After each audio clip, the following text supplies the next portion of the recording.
This is how we make rain the simple way. Well, making rain is easy because we use sprinkler heads on PVC pipe underneath here. We've got, for this particular show, we have 5 sprinkler heads, 90-degree sprinkler heads, aimed down on the set. And they're dual action because one side sprays forward, hits the wall, one side sprays down. We've got a lot more plugs up here during research and development, not knowing how much rain we'd need, how many sprinkler heads we'd need, and so we gave ourselves a fallback space, which we never had to fill those in. So those 5 basic brush sprinkler heads that work in your garden are what make the rain. And that is attached to a garden hose, which has to be flexible because the garden hose comes off of the machine over here and goes to the ladies' bathroom, and it has to be flexible. The reason we needed a garden hose, and so we got a dual faucet here so the ladies can wash their hands during the show and not affect it, but then when it comes time for the rain sequence, we have to turn that valve off, turn this valve on, open up both of the valves full tilt so we get a nice warm water so we don't hurt our Don as he's singing. We want him to have nice warm water. We don't even want to freeze him.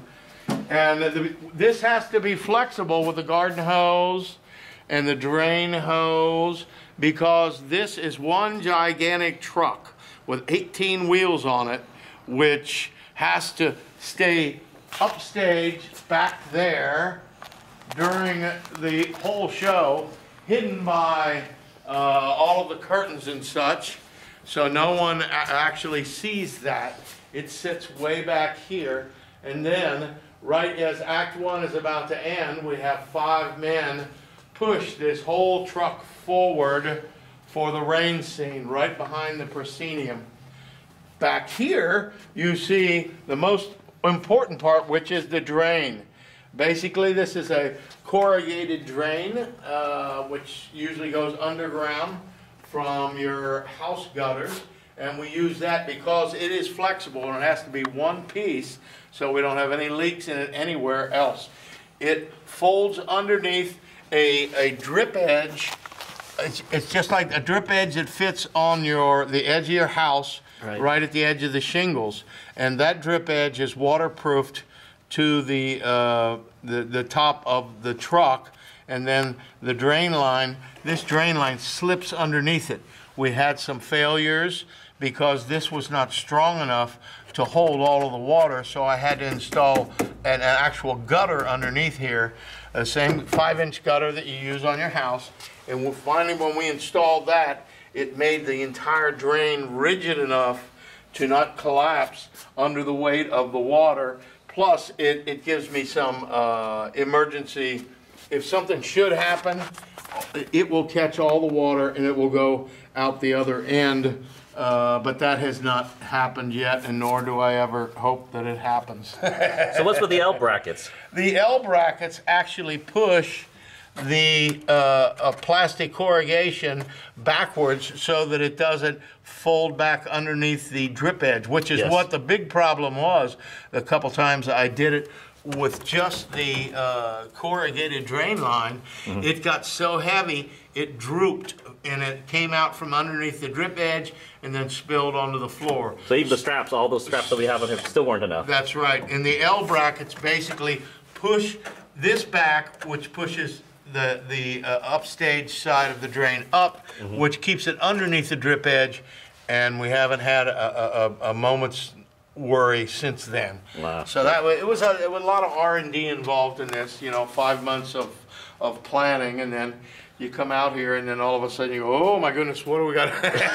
we have to do something else there. That's not quite going to get it.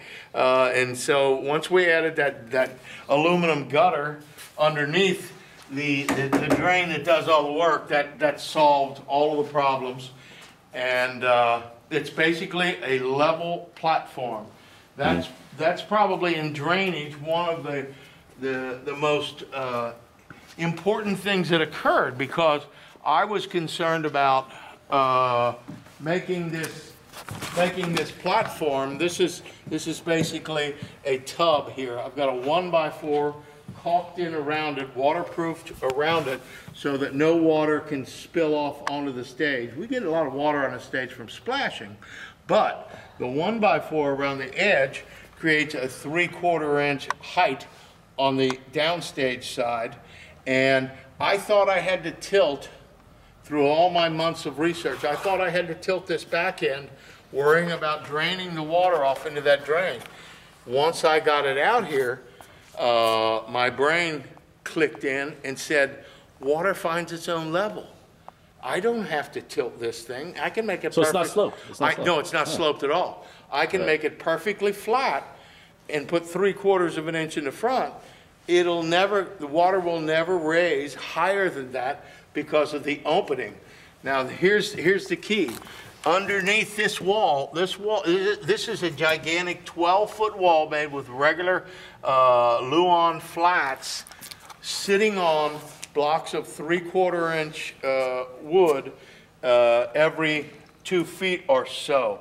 So the whole wall is sitting, not sitting on the riser as normally you would make a set. Sure. You would set that down on there. But we put 3/4 inch blocks every 2 feet apart, thus allowing the water to flow between the 3/4 inch blocks underneath the wall. Right. And I had that all the way across. It looks like you've blocked it off a little bit there. Yeah, I did. I had to, because where he does most of his splashing and singing in the rain is right about here that I saw. Right. And I was getting the bigger puddle here because of just the way the stage is set up. But I had to block off a large section, and I'm thinking about even blocking off more of it so that the water puddles here, so that he can get a good, when he jumps, he can get and kicks, which is what he does mostly in this area. I've created puddles, and that's another key thing to singing in the rain, is to have puddles. You gotta have puddles. You know, and so this is the way to get them, is to block off the water a bit, so that it has to go around that way and work its way around that way, and in the meantime it's puddling right here. Wow. Tell me about this lamp, because I know he's got to hang off this lamp and do all kinds of stuff on the lamp. So what's the deal? This is the key thing for singing in the rain, is that scene where he goes like that. And it's just a standard lamp post, which we built a custom-made base for, with Denise painting a beautiful base on it. It's just plywood, and it's just all bolted down very, very solidly. And even when he grabs it, she shakes a little bit, but there's nothing you can do about that because of the leverage. What about these special lights you got on? You've got some extra lights actually on this rain set. The hardest thing about rain on stage is getting you to the point where you can actually see it. Because if we didn't have these side lights over here, you could not see it. It's a torrent when it comes down. But for some reason, the audience cannot see it because of the reflectability or the invisibility of water droplets. So the key is to backlight it or side light it. So we added these 2 lights on the bottom, which sit off stage, and then I added 2 more lights at the top, just to get more light coming in, so that you could see. And after we did that, then I'm pretty satisfied that the audience can see the rain. Oh yeah, they see it. You know, because without that, it was amazing how invisible it was. The best view was from the stage manager's console looking this way.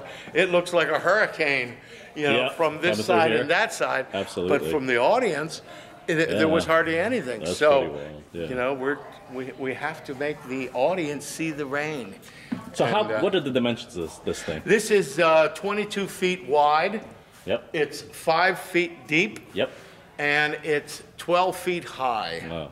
And we worked the height and the distance, and the rain is actually coming in 1 foot upstage of the edge here. We found that if we put the pipes even with the curb, then we got too much splash over onto the stage itself. So we found in research and development that we had to suck it in a foot, and when it came down, it had a really nice angle here where it would hit the stage and not hit the truck and not go out onto the stage very much. So we had to. That took a long time. We were out in the alley for a while with these pipes when we first started because we had no idea what it would do. And then we went into the shop and we hung plastic 12 foot on the ceiling to control the water. And finally, we were pretty confident that we could bring it actually onto the stage to sprinkle it with a confidence that we weren't going to flood the stage because we're dealing with the historic Crighton Theater at a brand new stage floor, and the last thing in the world we wanted to do was do any harm to the Crighton Theater, and yet also have it rain. So there were some very stiff obstacles. We had certain parameters that we had to work in, and it turns out it worked out just fine. And it's the art of simplicity. I did a lot of research. People talked about recirculating the water, having drums, having pumps, and then you had pumps, but then you had to have heaters, and then you had to introduce new water after a while because the water would get stagnant, stale over the week because there's a lot of dirt involved. And I thought, no, I want to go simple here. I can get water from Conroe and pump it right out and dump it right out into the alley. And I just had a feeling I could do that. And I had a lot of doubters, but it turns out it works. So interesting part is actually when the rain leaves this set and gets onto the stage, how do you clean up the water that gets off there so fast? That's really interesting because we have to get it cleaned up. It actually, where it's sitting right now, we get a sprinkle out to about 3 feet. But then Don Lockwood, when he's dancing, singing in the rain, he's already been in the rain. So he's got an umbrella and a wet feet and wet suit, and he goes up to and he sings the entire distance here on the apron of the stage. So he carries the water. Plus his splashing, he carries the water up there. So what we do is as soon as the act ends, the secret here is a squeegee, a floor squeegee that's about this wide. And as soon as the act is over and the intermission begins, we have someone floor squeegeeing the entire stage.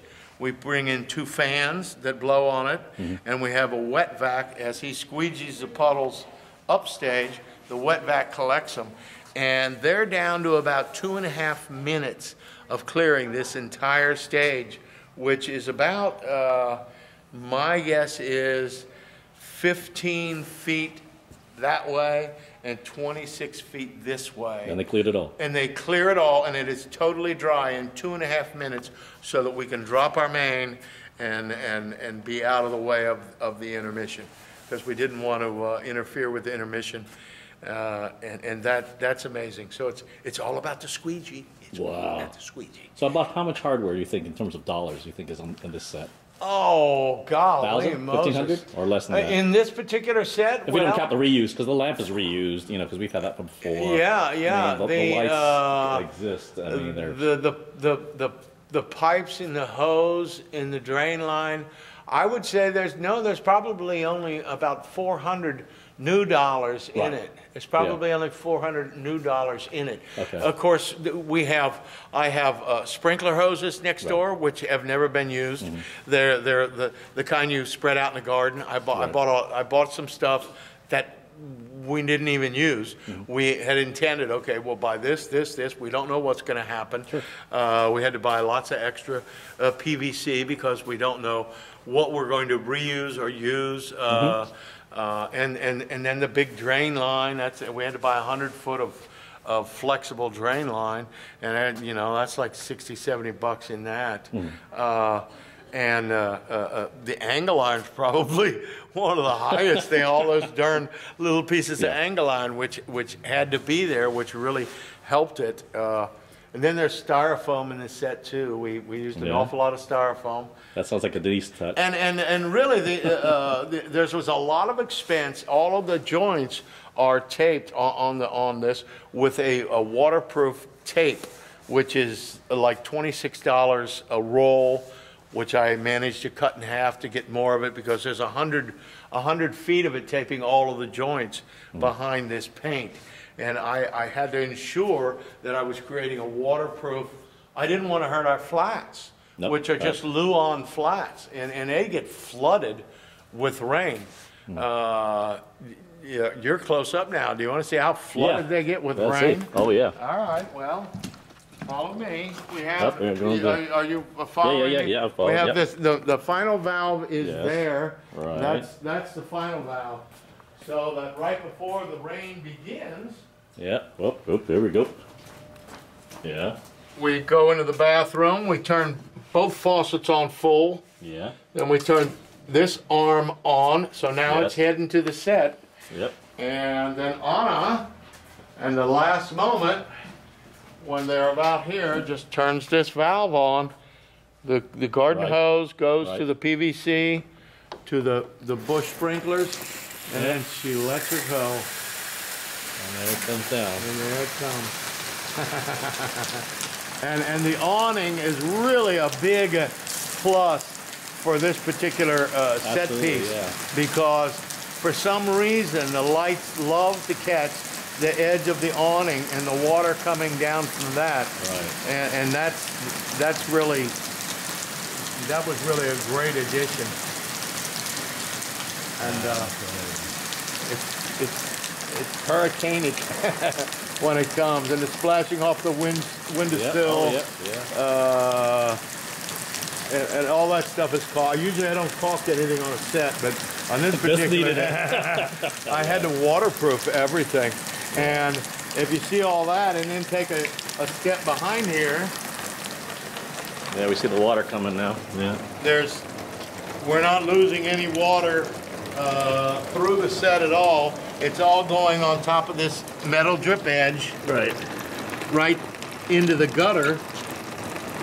And that's, if you follow that, I don't know if you followed that or not. I can see, it's kind of, you can't see it on the metal, but you can definitely see it go into the guttering. Yeah. The truck has to move backwards and forwards. So I had to have flexible guttering, and it runs out here, down here, and simply gets, oh, we don't have much light out here. But it gets thrown out the back door. Just the simplest thing you can imagine. We just toss it out the back door, and that's where it goes. That's always the lowest point, and water always goes to the lowest point.